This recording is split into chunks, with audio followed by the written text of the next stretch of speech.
Hello, my name is Mildly Gothic. Welcome to my channel. If you are new here, I tend to do artsy things. It has been a wide range of things so far because it's currently whatever just strikes my fancy. Last week I made this little guy, a little adorable Cthulhu sculpture. He does not stand on his own, but I have a base. It's not been baked yet, but that's going to be happening in the background basically of this, and you'll see me paint it. I decided not to film that because it was really just make thick layers, squash flat, add texture, stick him in so his feet stay. I will be gluing him to that so that he'll stay. But today what we're going to be doing is hopefully painting him. I am hopeful that he will turn out cute. I don't know what colors I'm going to use. Probably blues, to stick with my thematic. I still have these guys out. Inspiration, but what shades of blue I don't know. I figure I'll start lighter and then see where it kind of goes. I know he's often kind of depicted in a very teal color. If you can tell the color of this, it's a very light tealy blue. So that's kind of where I'm thinking I'll lean, but I don't have a color like that, so I'll have to make one. But I'm probably going to start him with a very light blue and then see where it goes from there, because I think it's easier to add detail to a lighter color than remove it. We will see how this goes. I'm not sure how this is gonna go, but we'll see. But yeah, he's all baked, he's all set, as you saw from the end of the last one. If you did not see the sculpting process or my thought process as far as making this guy, you can watch my last video. But other than that, I think we're gonna get to painting. So I've got a variety of these bottles of acrylic paint, 2 sets of these kinds of acrylic paints, and then like potted acrylic paints. So we got a variety of things that we're working with, and we will combine them probably and see what kind of a result we get. Hopefully it's cute. Fingers crossed. So with all that said, thank you for watching, and I hope you enjoy. So first things first, I wanted to kind of see what the lightest blue I had looked like on the model itself. The answer to that question is nothing. It kind of looked like there was nothing on the model at all. And so after realizing that with the wings, I decided to go in and give him some eyes, which I was hoping I wouldn't regret because he kind of looks a little creepy, just all white with the black eyes. He ends up pretty cute though. So I mixed 2 of my blues together. I started with the teal that you can kind of see on the right and one of my darker acrylic blues. The other thing is the texture of the paints that I have is actually pretty different. So I needed the thicker texture of the small tubes of paint to counteract the larger little bottles because those were more liquid. So using that kind of mixed blue, I still went with a very light coat over everything. I didn't end up actually having to do too much detailing as far as paint. I ended up not doing that much detail. I liked the way most of the detail that I'd already put in through the sculpture looks, so I decided to let that speak for itself instead of getting too kind of crazy with it. So I ended up remixing a lot of this color because it's the entire base color, and if you'll notice, one of his legs ends up a little bit of a different color. I didn't do the best job. That's always the fear when you're mixing paints, is it's really hard to remix the exact same color. So if you're gonna use a custom color, you better make sure that you mix enough of it so you don't end up with the issue that I had, which was basically repaint over everything I painted so that the colors match. It ended up working out, but that's always a concern and something I didn't super take into account. I decided to leave the underside of his tentacles that super light color. I thought it would look better, give it a little bit of contrast. It's not the plain clay, it does have a little bit of that light blue, but it is a very, very light color. So I spent a lot of time, I think most of the paint detailing that I did is on the wings, because I did want them to look as translucent as I could possibly make clay look. I'm aware that they're relatively thick and solid clay wings, so they're not going to look incredibly translucent, but I wanted to give them some detail and texture to maybe look like it's thin, folded, wrinkly. Again, kind of like a bat's wings. Like it's got some texture to it, it's not just there. So I did a lot of that with going into the light colors and then trying to add some shadows to it, give them some depth and dimension, which I think definitely brought them to life. I'm super pleased with how the wings turned out. I think they came out beautifully. I definitely think I was more concerned about them getting the right look than anything else, because I got most of the rest of the look with the model. So the wings were really didn't have that much sculptural detail, so I wanted to make sure they had some paint detail. He does end up out of frame for some things, and that's just like little details where I really needed to make sure I could see what was going on. I do think I did a lot better at making sure he is entirely in frame. I've finally figured out how to get it above like a good bird's eye view, and it may or may not have involved some duct tape, but we got it worked out. So luckily nobody has to see what my phone stand looks like. All it has to do is capture the video. So a lot of this gets a little repetitive. There's a lot of super small nooks and crannies that I'm trying to get into, but really I was just trying to get a base layer because I don't think you can decide like real detail until you get a base layer of everything down. So that's a base layer of the blue and then building it up so it has more opacity and the richness. I was fighting with it a little bit to actually get it to go into all the nooks and crannies and not look as rough and textured in an unintentional manner. There was some rough texture that was designed to be put there, like the scallops on the legs, but there was some that I didn't intend, and so the first coat of paint was showing that really badly, and the multiple coats of paints on top of that ended up smoothing that out so it wasn't as much of a concern. For example, I got my grubby little fingerprints all over them. Didn't really want those to show up in the final product as much, so I tried to make sure any areas where I could see that through the first coat of paint, I covered it up with a thicker second layer so that you cannot tell. I was consistently afraid that I was going to break the wings or one of the little spikes or, God forbid, one of his tentacles. My entire fear while painting this was that he was just going to collapse in my hands. Again, I'm quite surprised he is as structurally stable as he is. I'm quite pleased that he's as structurally stable as he is. So you can see here we're starting to get into some more fine details for the wings. I decided to paint that raised mark blue, that darker color. I was initially unsure if I wanted to do this.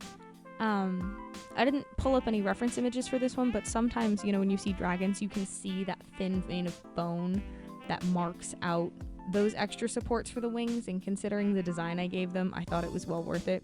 You'll see I eventually mark that same line on the back. I didn't initially, but I went back and did it. You can see, again, I'm adding more and more textural color to the wings, as I think they needed a little bit more than the rest of him does.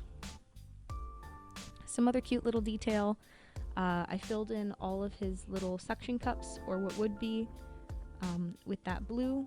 Those are just holes. I took the smallest round that I have to make those holes. I do not remember if that was part of the footage that I lost or that I had in the last video, but that was relatively easy to just go through and make those little indents. I thought it was going to be a little bit too much of a nightmare to try to sculpt out, a raised edge around each of those.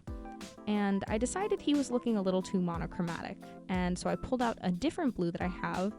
I want to say this is my ultramarine blue, but it's a richer, darker blue, and this is not mixed or diluted. This is just the pure paint. And so I kind of did a fade or an ombre from the end of the tentacles going up, because I thought you were losing the detail of the tentacles in his body. And those are the other really detailed thing on this that I thought was super cool, so I wanted to make sure that those stood out. I think this was the best decision that I made on this model, one of them by far. They stand out from his body, you can see them, they have some character, you can see all the little twists and turns in them. I just think he turned out super cute. I am obsessed with how this little sculpture ended up. Genuinely, I love him so much. He's adorable. Again, I do apologize for the small bits of pulling him out of frame. I tried to cut some of it out, but for super small details, it just ended up. There's all of these nooks and crevices. The tentacles, I'm so glad they turned out beautiful because they were a nightmare to paint. I was trying to get in between all of the little nooks and crevices under and around each one so that if you turned him, you wouldn't see any white, you would only see blue. So now we're on to the base. I didn't show the making of this, but it's just a small round puck that I flattened. I used the varying sizes of round tools that I have and just kind of smushed some detail into it to give it a kind of like a rocky-like texture. Then I stuck his feet in because he's already baked. On the bottom, I did mark front and back so that I would remember which way he was standing, and verified that before this went into the oven, he did stand on his own in the dish so that this would be good support. This is the final detail that I added to the wings that I am obsessed with. I have a variety of different metallic colored paints, and this one is just a pure white pearlescent one, and I think it really helped give that translucent feel that I was looking for. It highlights all of the sculptural details that I did put in, kind of rolling it, trying to give it those little raises and divots, all that texture, and just really makes it pop, and was a wonderful final detail to have. I kind of debated how much I wanted to put on the back. I thought it was beneficial to have some on the back, so I ended up giving the back that pearlescent as well. And what you'll see is that I then finished that out with some more of that dark blue that I did have to mix some more of because what I had dried out by this point of trying to use it. But it's details like that. I cannot speak enough about how much I love those wings. I genuinely think they came out wonderful. I'm just tooting my own horn here, but what else do you expect me to do? Now you'll notice I did the raised blue first, and then I'm doing this one last. Because it was because it was raised, it was a lot easier to paint and then avoid when doing the pearlescent. This one was sunken, and I was just afraid I was going to end up covering up the blue with that pearlescent color. So I chose to paint the pearlescent on first, and then go back and make sure that I could get all the blue lined up and painted exactly where I wanted it.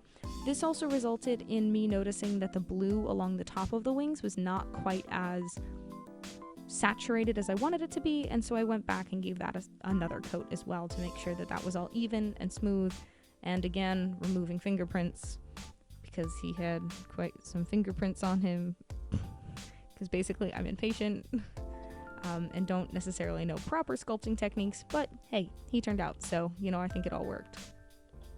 So the final detail I thought would be really, really cool for this base was brushing it with gold. If you ever do gold or metallic, you should know that you actually always want to do a black base first.